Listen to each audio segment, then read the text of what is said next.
years ago, I lived in Dallas for 3 years, and haven't been back since, so it's good. Now, my wife and I technically live in the South right now. He mentioned Cincinnati, but we're in the South by about 500 feet. We are in Newport, Kentucky, and if we walk about 500 feet, we'll reach the Ohio River and in Cincinnati, Ohio. And they say that Ohio's in the north and Kentucky's in the south, so I'm with you by about 500 feet. Now, I'm originally from Canton, Ohio, which is close to Cleveland, so I've been more of a Cleveland sports fan than even a Cincinnati sports fan, so that's some context behind my remark about the Browns. As you might know, they won 1 game in 2 seasons until last night. So, yay! Yeah. Someone's got to lose. That's right. All right. Well, tomorrow I intend to share some of my story in one of the sessions, and so I'll be giving more introduction at that time. But right now I want to jump right into this. And so the title of the lesson that I'll be sharing over 3 sessions is Parallels Between the Book of Revelation and Wars of the Jews by Josephus. And it involves 10 case studies, and I expect to cover about 3 or 4 case studies in each one of these sessions. In the year 1755, John Wesley wrote a commentary on Matthew 24, in which he said, Josephus's history of the Jewish war is the best commentary on this chapter. And I believe that Wesley's comment also holds true for the book of Revelation. As preterists, we're known for believing that the book of Revelation was written before the destruction of Jerusalem in AD 70. And this belief is backed by both external and internal evidence, meaning that testimonies in early church history, as well as, more importantly, evidence within the text, bear this out. The Wars of the Jews by Josephus is one major source of external evidence showing that Revelation was written before AD 70. And this work by Josephus was published, they say, in AD 75. Less than 15 years after Revelation was written, if we can assume that Revelation was written between about AD 60 and AD 65. And Wars of the Jews contains 7 books and mainly covers the Jewish-Roman War of AD 66 to 73. And in this message, I want to present 10 case studies showing parallels between Revelation and Wars of the Jews. And what I'll be presenting this weekend is not exhaustive concerning all the parallels that can be found between these 2 works, but it represents what I've been able to put together and organize so far. And it's part of what I intend to be an ongoing project. Oh, and by the way, Todd and Jeff have copies of a 1-page handout that I'd like everybody to have that goes along with these 10 case studies. Thank you for passing those out. Well, as we look at these parallels, consider what they mean for the popular idea that John wrote Revelation around AD 95. As you know, many people believe that. I believe you'll see that some of these parallels are so striking that a person would basically have to conclude that John borrowed from the earlier writings of Josephus and then used the language of Josephus to prophesy of what many believe to be a much later war, much later events. But we know, however, that John wrote his prophecies first, and then Josephus wrote his works a decade or so later. John wrote before the Jewish-Roman War. Josephus wrote after the war. Now, in this presentation, I've included the month and year of each event that Josephus referred to. And this is based on dates that Josephus himself cited, as well as a helpful table in a book by Ed Stevens titled The Final Decade Before the End on page 242. And Ed shows the modern equivalents of the months that Josephus cited in Wars of the Jews. Now, I need to learn from Brother David Curtis. He had markers on his PowerPoint for when to turn, and I'm going to try to revamp that for tomorrow and Sunday when I do this. But for now, just bear with me, and I'll try to keep up. So in the following chart, which you have in front of you, yours is black and white, but up here it's color coded for the case studies that feature the seal, trumpet, and bowl judgments.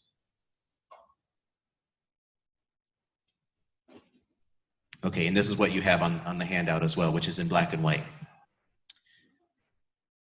You want yours in color? I'll work on it. Now, afterwards, please feel free to share your thoughts on how legitimate you believe these parallels to be. But the more parallels that we can nail down between the book of Revelation and the writings of Josephus, I think the better that we can understand the structure of the book of Revelation.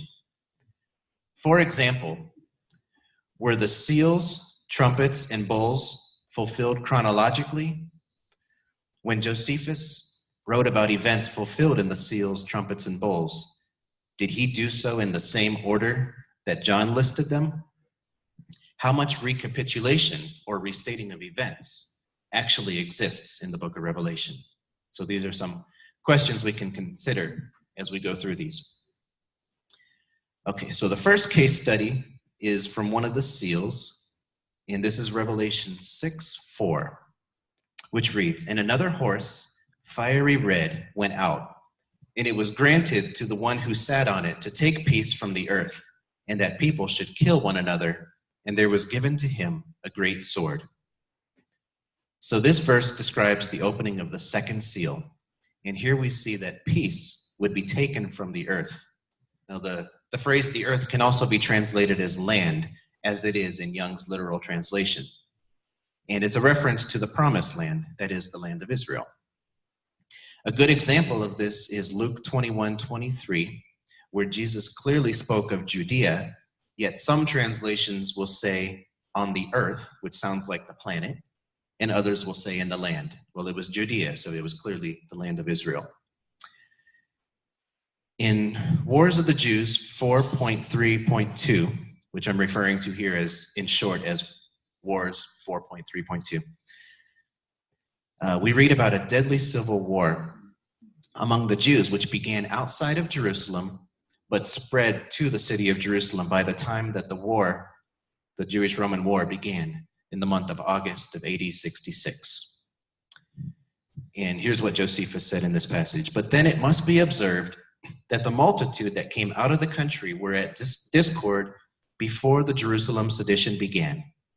There were besides disorders and civil wars in every city, and all those that were at quiet from the Romans turned their hands one against another. There was also a bitter contest between those that were fond of war and those who were desirous for peace.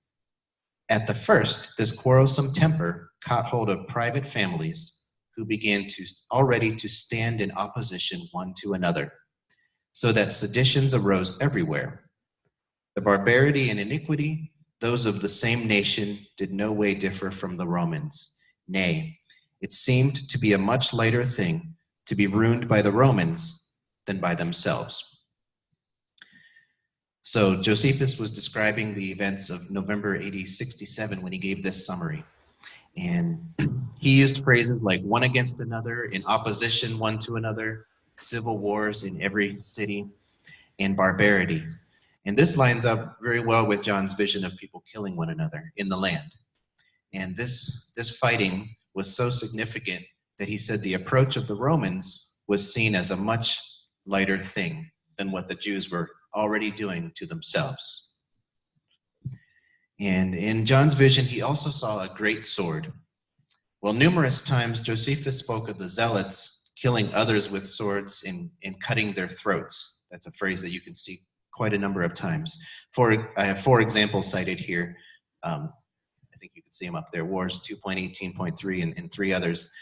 And something to consider, when Josephus said that they cut the throats, was that beheadings? Of course, the word beheading is something that we come across in Revelation 13. And These four instances that I cited took place in the year AD 66, in early AD 68, and also in AD 70. So covering a 3.5-year period leading up to Jerusalem's destruction. Okay, second case study I'm going to look at is Revelation 6, 5 through 6, which reads, "When he opened the third seal, I heard the third living creature say, 'Come and see.' And I looked, and behold, a black horse, and he who sat on it had a pair of scales in his hand. And I heard a voice in the midst of the four living creatures saying, 'A quart of wheat for a denarius, and 3 quarts of barley for a denarius, and do not harm the oil and the wine.'" Now, this description is the third seal, and it clearly talks about famine conditions and references a time when a quart of wheat or 3 quarts of barley would cost as much as the average worker earned in a day, which was a denarius.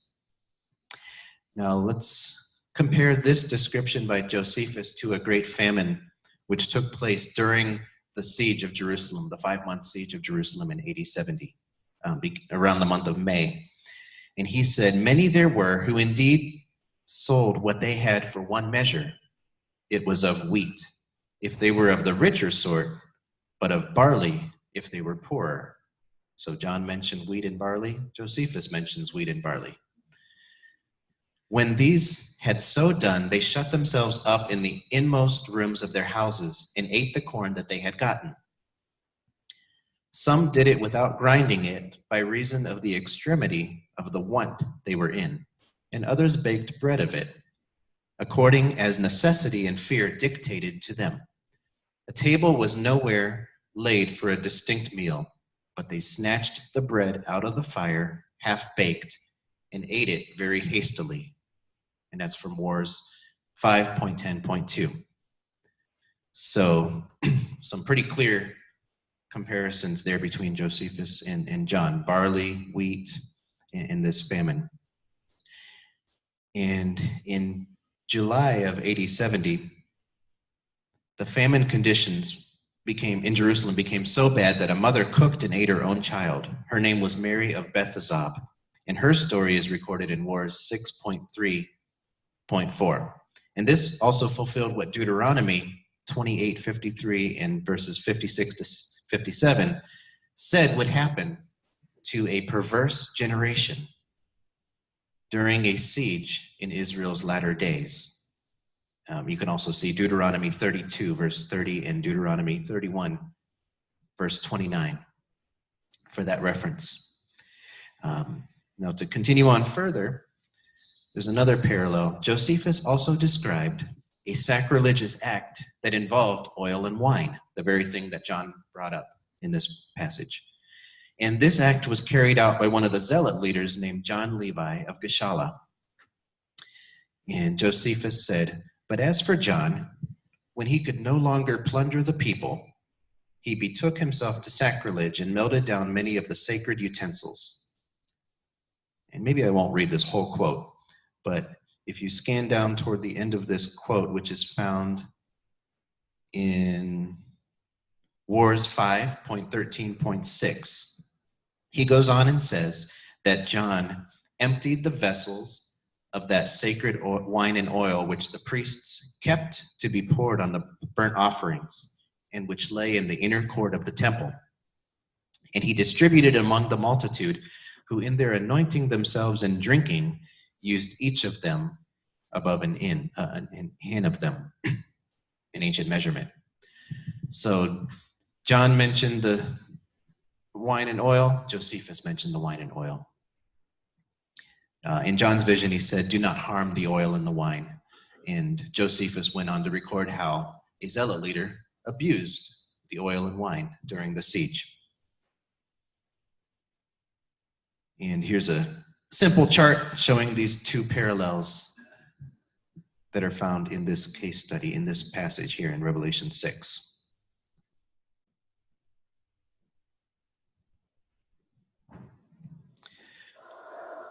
Okay, all right. Case study number 3 involves Revelation 6, verses 15 to 16. which reads, "And the kings of the earth, the great men, the rich men, the commanders, the mighty men, every slave and every free man, hid themselves in the caves and in the rocks of the mountains, and said to the mountains and rocks, 'Fall on us, and hide us from the face of him who sits on the throne, and from the wrath of the Lamb. For the great day of his wrath has come, and who is able to stand?'" So this passage is the sixth seal, and notice how Josephus describes how the zealots attempted to save themselves when they were driven out of the lower city of Jerusalem in August of AD 70. And what I'm about to read is from Wars 6.7.3. So Josephus said, "Now the last hope which supported the tyrants," that is the zealots, "and that crew of robbers who were with them, was in the caves and caverns underground, where if they could once fly, they did not expect to be searched for, but endeavored that after the whole city should be destroyed and the Romans gone away, they might come out again and escape from them. This was no better than a dream of theirs, for they were not able to lie hid either from God or from the Romans."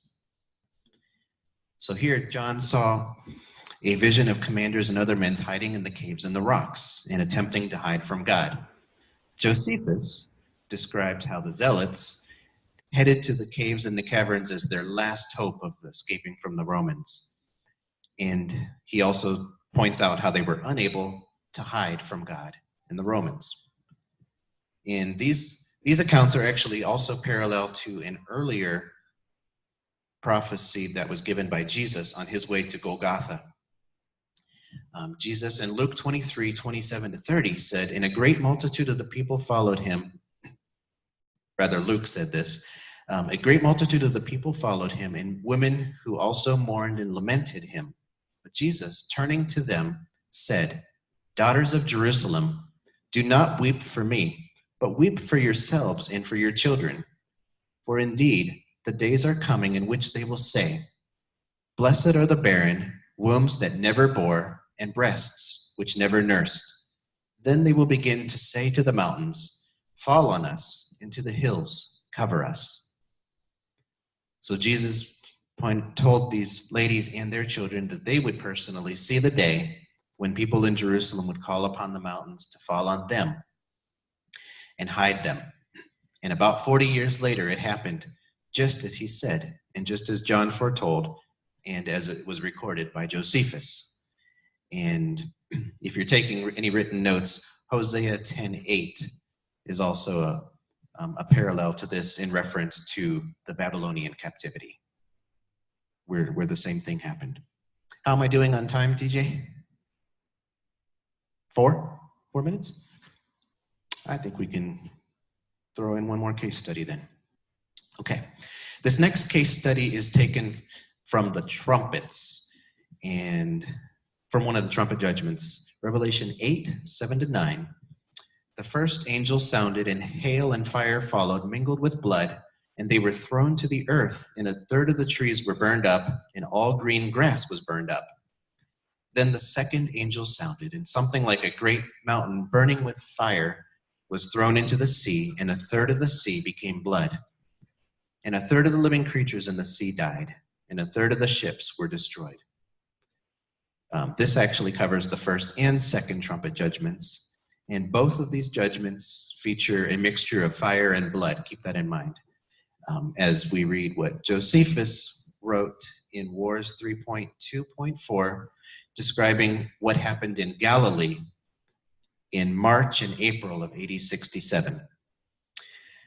He said, "By this means, Josephus provoked the Romans to treat the country according to the law of war. Nor did the Romans, out of the anger they bore at this attempt, leave off either by day or by night, burning the places in the plain and stealing away the cattle." And he goes on and says, "So that Galilee was all over filled with fire and blood," just like John said. "Nor was it exempted from any kind of misery or calamity." Now, this took place in Sepphoris, which was about halfway between the Sea of Galilee and the Mediterranean Sea, and only about 3 miles away from Nazareth. And in Wars 3.9.3, Josephus described what then happened on the Sea of Galilee around June of AD 67. And I'm not going to read this whole quote. You can see it. It's a long one. But you can see on the second line there that he describes how the ships of the Jews were dashed one against another and against the rocks, and goes on and says that the ships were dashed against one another, a terrible noise when they were broken to pieces, and some of the multitude that were in them were covered with waves and perished, and a great many were embarrassed with shipwrecks. And it goes on and says that the sea was bloody for a long way, and the maritime parts were full of dead bodies. I know this is a little graphic, but one other quote here that I'm not going to read from, but we can just take a look at it. He describes how the Sea of Galilee became full of blood, shipwrecks, dead bodies, all swollen up. So in these three quotes from Josephus, I believe we see what John saw: fire and blood, land being burned, and ships being destroyed. And Josephus described these very things happening in Galilee for about a 5-month period between March and August of AD 67. So I will leave off with that and continue these case studies in one of the sessions tomorrow. Thank you.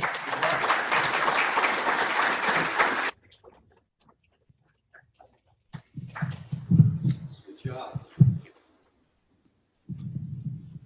You know, they talked about the analogy of a puzzle and getting the pieces.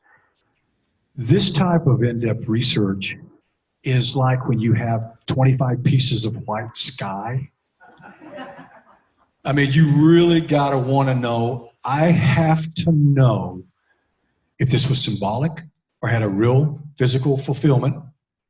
That's what I love about this kind of stuff. You've got preterists who are saying, I see a big picture and I want to try to explain this, which is why Glenn Hill wrote his book and Charles wrote his book. It lays it out. And then you have guys like Adam that go, well, let me get my microscope out because I could probably find the day that really happened.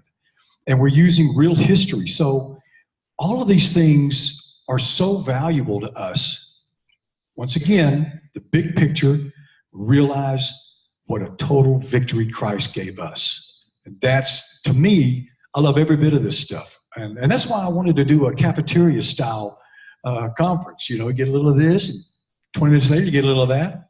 So when I was putting together the list of speakers I wanted to bring in, I had like 11.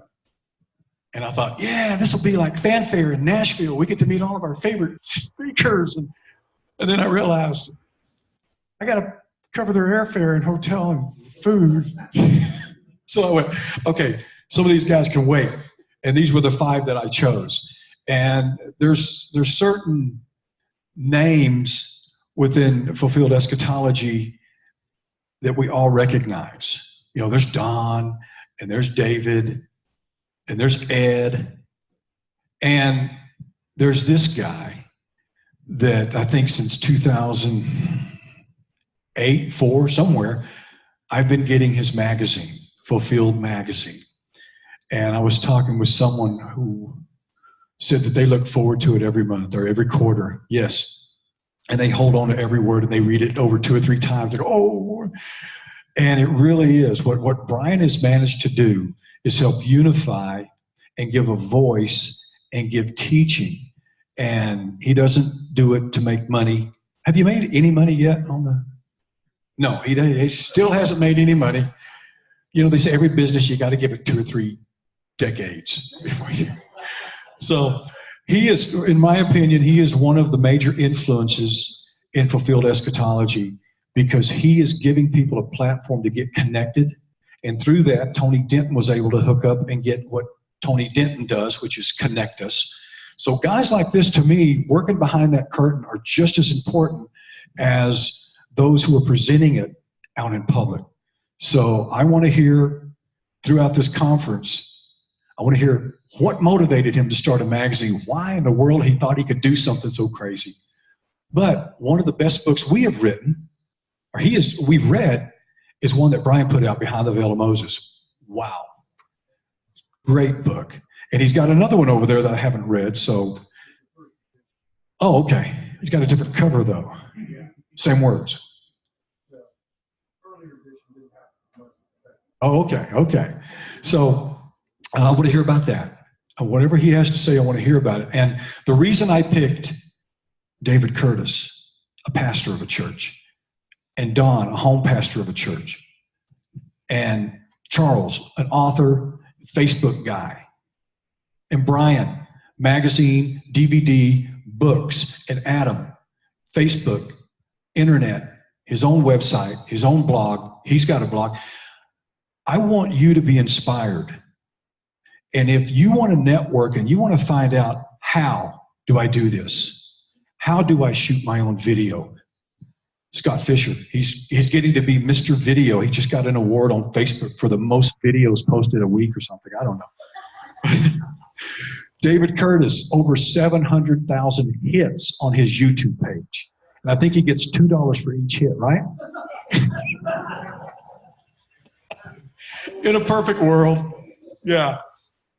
If you are inspired, I want to write a book, but I don't even know how to start. I don't even know what setting to push on my Microsoft Word. There's 4 or 5 people here. More. Where's George? Did they already leave for the evening?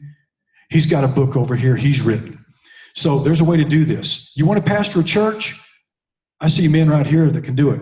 You want to get involved in one and end up shutting it down? There's pastors here who have done that too. Talk about Colin Kaepernick sacrificing all. When you start sharing your message and your belief in fulfilled prophecy, it will cost you. It'll cost you. But please welcome up Brian Martin.